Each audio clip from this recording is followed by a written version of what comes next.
I'm gonna keep it at 30. Good morning. Happy Monday, everybody. Happy Monday.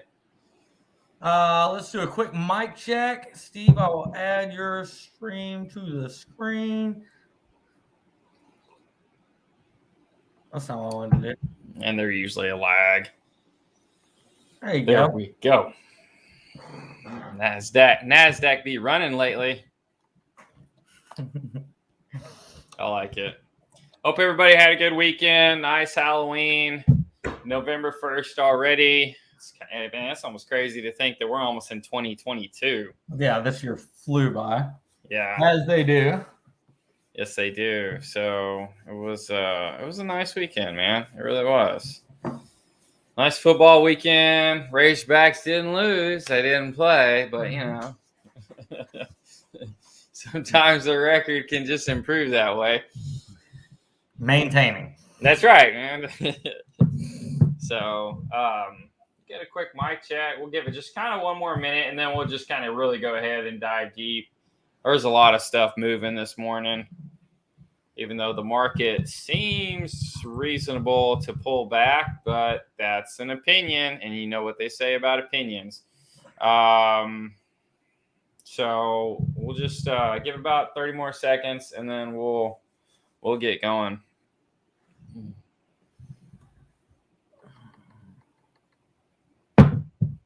Who's playing tonight? Kansas City? Kansas City versus Giants. Yeah, you should know that. So I don't know if I told you this, but Stephanie, my wife, posted Graham's picture to the Kansas City Chiefs, his Andy Reid costume, to the Kansas City Chiefs Twitter page. Yeah. And they retweeted it. Really? Yes. I did not know. Yeah, you nailed it. Yeah, all of a sudden, like, it was Steph's first tweet ever, and this thing it got a lot of love. So KC by 20. It depends on what kind of KC shows up. We'll see. KC should win by 20. Yeah, they should. I mean, I wasn't so sure when the Eagles were playing the Lions yesterday that we weren't going to give the Lions their first win, and boy, that just made. We blew them out, which is amazing how bad Detroit is to lose to Philly by 38 points, something like that. Yeah, y'all are on a roll. Oh, yeah. Eagles are on a one-game winning streak. All right, so let's get started. I'll just go ahead and start with the overall market. Ben, do you mind shrinking our heads a little bit? There we go. Let me kind of blow this up. I'm all hyped up on coffee. I love Monday mornings because I just get my chart, pot of coffee, excuse me, my pot of coffee, and then good to go. That's a nice laugh. All right, so let's get started on the NASDAQ right here. We kind of have this little V-shaped bounce, right? And they don't always happen where, a lot of times you look for balance on the right side of the pattern, right? Like almost like a shakeout. Like you kind of had this right here, and you never really had it over here. And I'm kind of surprised, but hey, the market is going to do what it's going to do. And at the end of the day, I'm going to have my rules in place, and I'm going to follow the market regardless of what's going on. Biden, all this stuff doesn't matter. The market's at all-time high, so we're just going to continue to be bullish and treat it as such. Does continue to seem reasonable that, the market could ease and eventually, test the 20-day moving average or the 50-day. So right now, the NASDAQ is about 2.7% above the 20-day moving average. A lot of times, like the first and sometimes even the second test are usually successful. So you'll get a shakeout, and then it'll find support at the 20-day moving average if the rally is strong enough, and then it'll continue to resume. So, I got some good positions. I'm holding. Stuff is working right now. So we'll just continue to let that run. The S&P 500 chart does look a little stronger because of energy and banks. We've talked about this. It's just more of a diversified index, but interest rates are rising this morning because bonds are falling, right? And maybe we'll pull up that chart in a second, and energy is popping as well. So I mean, this is just kind of that inflationary trade.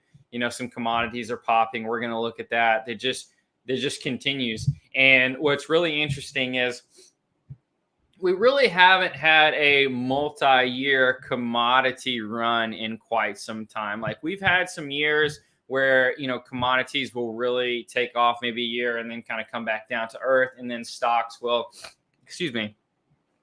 kind of retake the leadership. We haven't had that in a while. I'd be very interested. And we haven't really had a major inflationary period since the 70s. So I'm hoping we don't go back to those days, even though that was before my days. But just it's something I'm really watching because I'm looking at a lot of commodity charts and they're just doing stuff they haven't done in years, right? Which is just there's a nice bull thrust everywhere. But, for the moment, S&P 500 looks pretty good. We'll just leave it at that.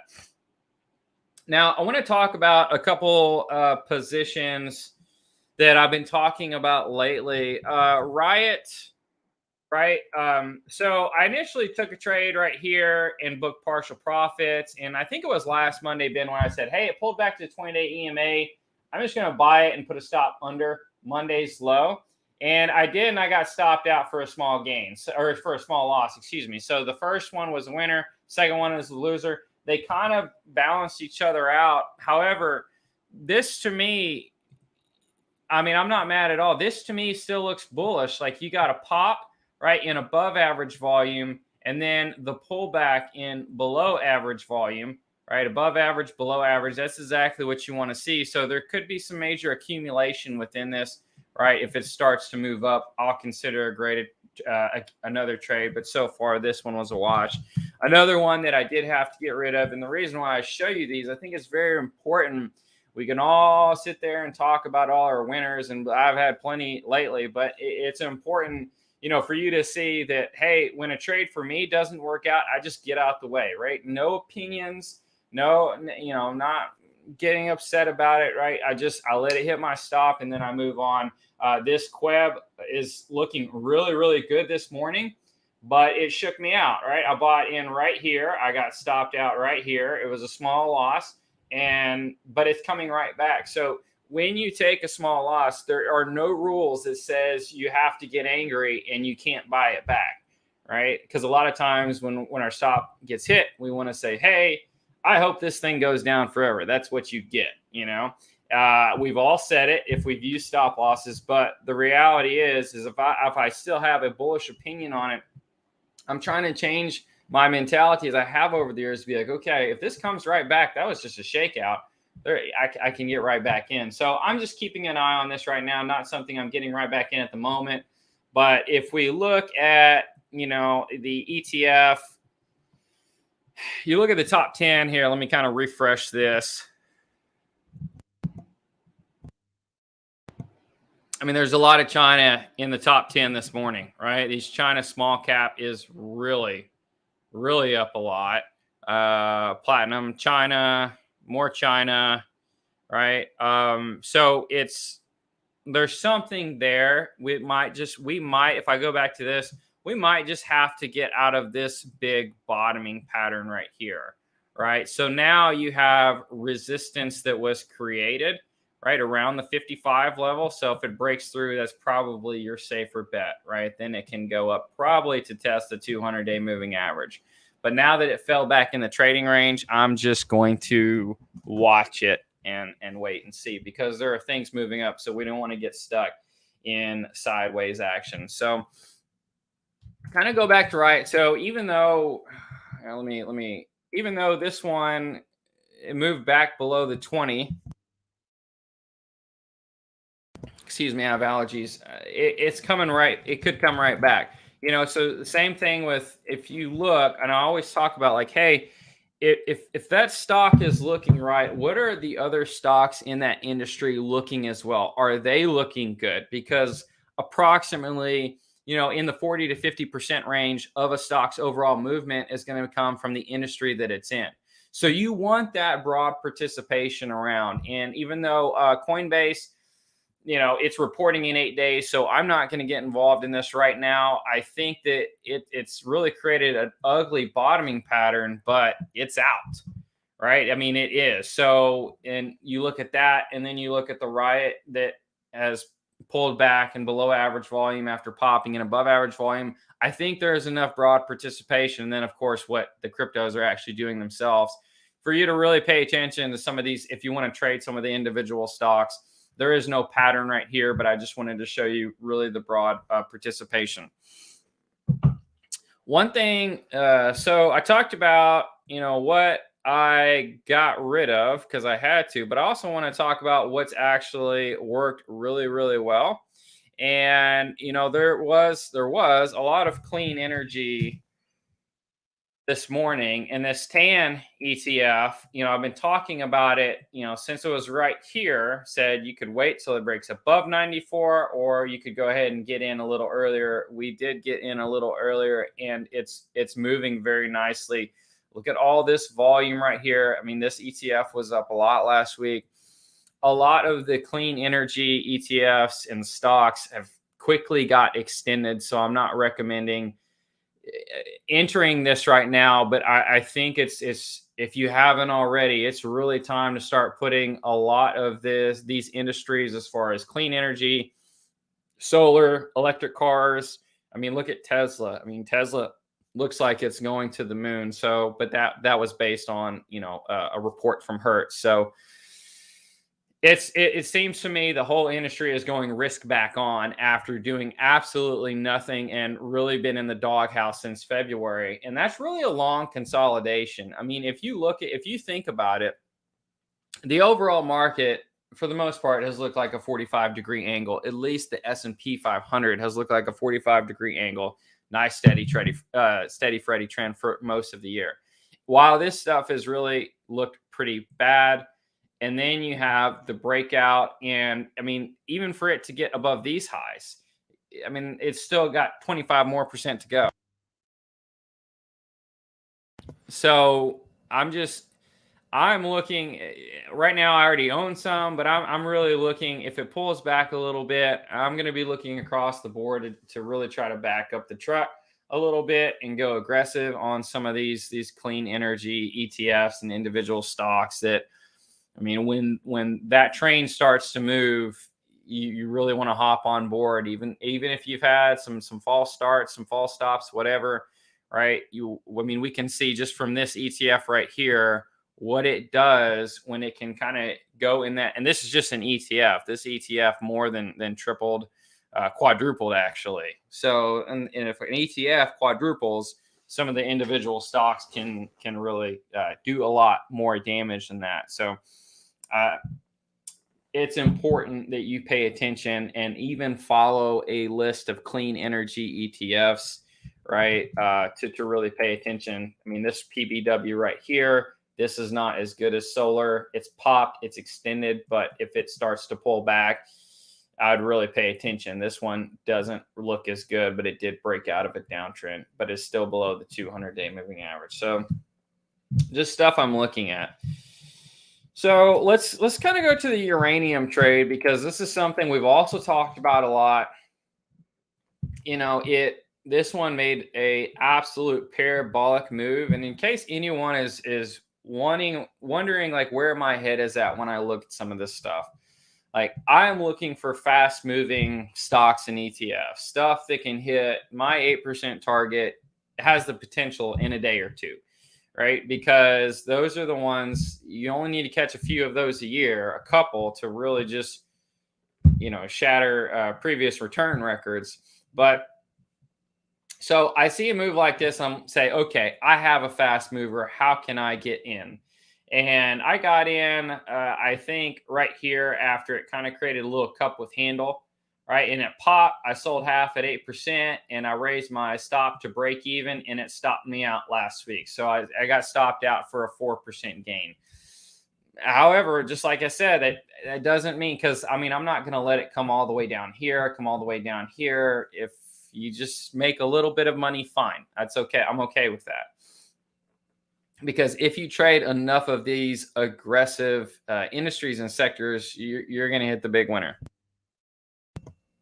So now I'm kind of looking at this and saying, okay, how can I get back in?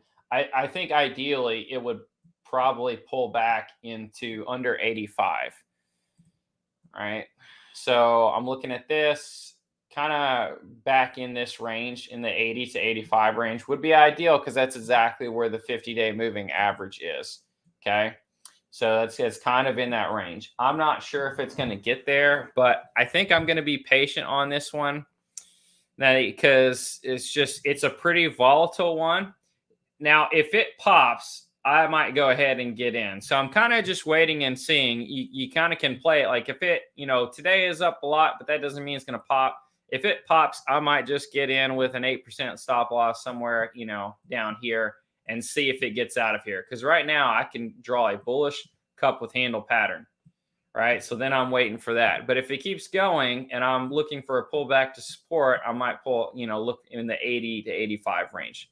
So right now I'm kind of waiting on this one, but what actually looks interesting is you can see this one, Next Gen Energy, it already bounced off the 50-day moving average on Friday. Look at that. It went, and this is just how volatile it is. It went from 450 to 650.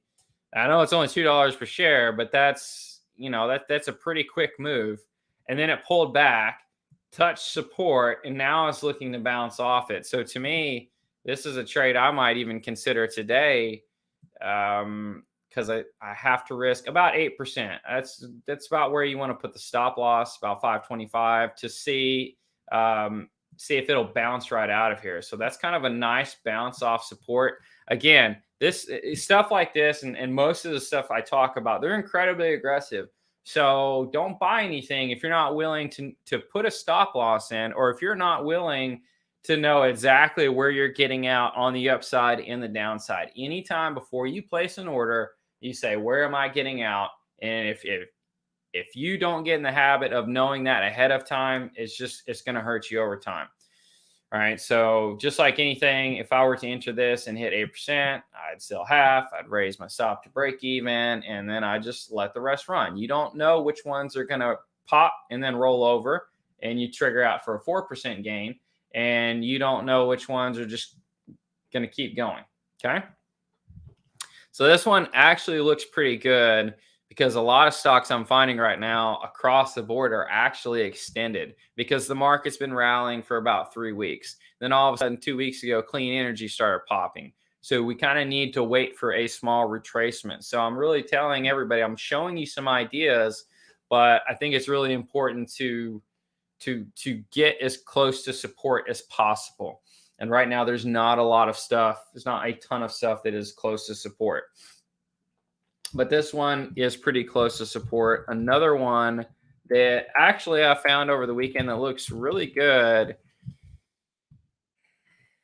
This one looks pretty good right now. And this is PRGS. And the reason I say that is because, this popped 15% on earnings. It pulled back. It found support at the 20-day moving average. It found support right at where previous resistance was.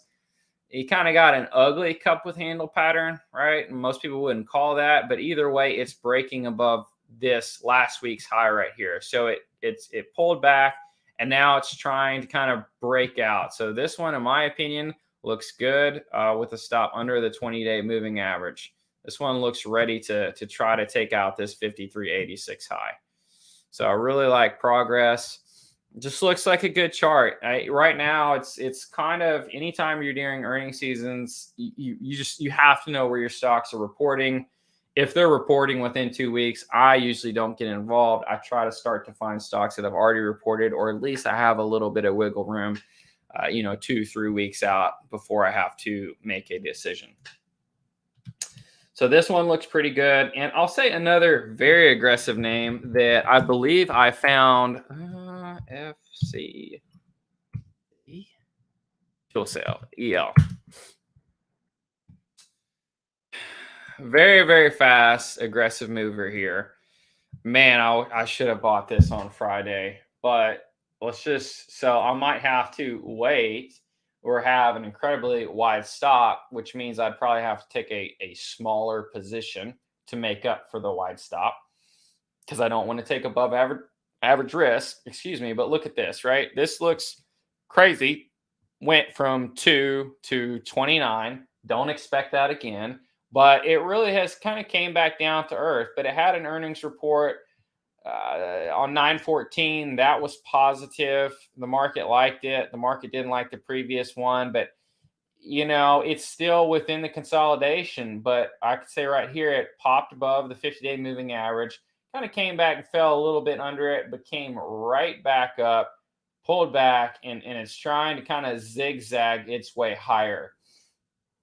So you can really see that there was some monster volume coming in, right? And then it pulled back, and there was a lot of distribution. I probably would have bought this on Friday if there wasn't so much distribution over the last couple weeks. But still, I pulled this out of the hydrogen ETF that I've been talking about, and I just started kind of combing through the top 10. And I saw this. I just decided to put it on the watch list. And obviously, in hindsight, I should have bought it on Friday. But hey, that's okay. So right now, I'd probably put this one on your watch list. If I were to, yeah, I mean, right now it's 20% above the 20-day moving average, or it's 18.6%. To me, that's just too far above support. So just something to watch, right? Again, a lot of these we're really just watching to see if we can really get close, and you really have to pay attention to some of these fast movers because they can pull back to support intraday and then be long gone. So you definitely want to set any alarms on this for this one. But I'd really probably, I'm just going to have to watch this for a little bit. This is just something we'll throw on the watch list. But I think really recap. I think PRGS looks pretty good. For a potential trade, I would pay attention to Riot, right? I think NXE looks reasonable right here. We'll kind of see if this bounces out of here. We don't know yet, right? Because even the uranium ETF hasn't even pulled back to the 50-day moving average. It's just chopping around. But it did bounce off support on Friday. So it seems reasonable that it would at least hold that reversal bar. So real quick, well, before I take a couple tickers, we're going to just kind of see if anything else has moved. I just kind of like to click the refresh button, see if anything has really climbed in the top 10, kind of came back down to earth a little bit. You can see that uranium, this ETF, well, it actually popped back above the 20-day moving average. So, maybe it never was going to come back. So we got the clean, right, energy ETF, right, PBW, banks, and these are looking really interesting. Let me kind of throw this up here. So you have this regional bank ETF, KRE.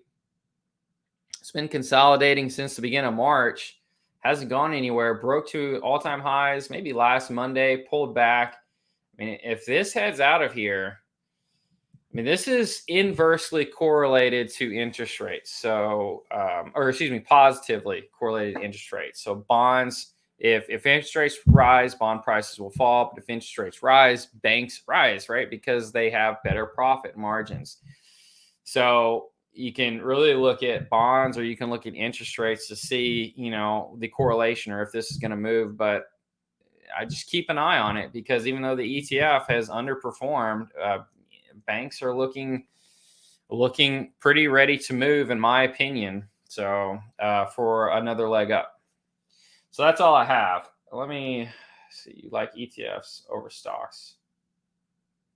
So I got a question. It says, you like ETFs over stocks because they move more predictable and won't crash overnight like a stock? No, that's actually not the case. A lot of times I talk about ETFs, but I actually like stocks better. Sometimes when you have some of these, but the good thing is when you have some of these very fast moving, aggressive industries like uranium, cannabis, clean energy, they're so fast moving that a lot of times you can trade the ETFs and they move like a stock. Okay. So some of the times with more of the aggressive industries, I might play the ETF and the stock. All right, just because the ETFs are a little bit easier to catch and it's more of a basket, but I definitely prefer stocks. But they're just, they're sometimes a little bit harder to catch. because I'm not going to buy a stock that pops 15% in the morning. Like you have to catch that just right. But if the whole basket is moving up like 6-7%, then that basket is closer to support. And that's what I look at, is if a stock is closer to support, I'll buy the stock. Visa, let's see. V looks like correction is over, volume creeping in. All right, I don't know if you're talking about Visa or the V-shaped recovery I was talking about earlier. But I would say that if you're talking about Visa, this is breaking down. There is better stuff out there. If you're talking about the V-shaped, then I mean, yeah, I would say the correction is over, but that doesn't mean it can't, kind of pull back into the zone, into the range. Okay, so Kevin says he bought NXE, and we'll pull that chart back up, and still owns some of URNM. November and December are historically good months for uranium. I didn't know that. I didn't know there was a seasonal pattern to uranium. I read a lot about some of the uranium, and actually, I was more reading about the lithium mining, because there's a lot of lithium. I mean, there's just going to be a shortage out there, but I mean, at the end of the day, we got to keep in mind these are metals and miners, so they can be, man. I mean, they're incredibly aggressive, and I don't normally trade a lot of metals and miners because they're just going to move. They're just going to track the commodity that they track, right? Versus following the earnings. One thing I do want to show you, and this was another ETF I have talked about, I believe on Friday when I sent out my ETF video, and I've talked about this for several weeks now, is wheat. And I do own wheat.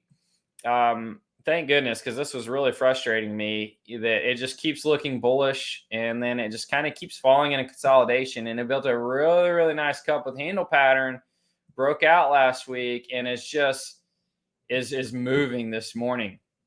So that's always nice. But I talk about, let me go to a monthly chart. I mean, I talk about paying attention to commodities because they're starting to do things they haven't done in a long time. I mean, commodities have really been in a bear market since 2011, all right, when oil and gold and all that stuff peaked. But man, they're really charging back, and we don't know how long they're going to go. We don't know if we're going to go back into a deflationary environment in a year or two. I think you need a supply chain fix before we get back into deflation. But again, that's all opinion-based stuff, right? At the end of the day, we follow the charts. But I mean, this right here, and I know this is a futures ETF, so you have contagion and all that fun stuff. But I mean, you can even look at some of the other stuff. I'll just look at DBA, and you can see like how this is the agriculture, like how long this has been down for. So usually when something has been down for a long time, it can really surge off the bottom and just really start to make that long-term bull run. I guess we'll just have to wait and see. Any other questions?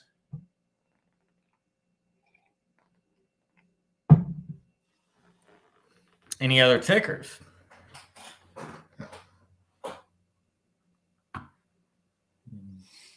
Okay. All right. Well, that concludes our nice short Monday morning movers. So I hope everybody has a great and prosperous week, and we'll see you next time. All right. Thanks, guys.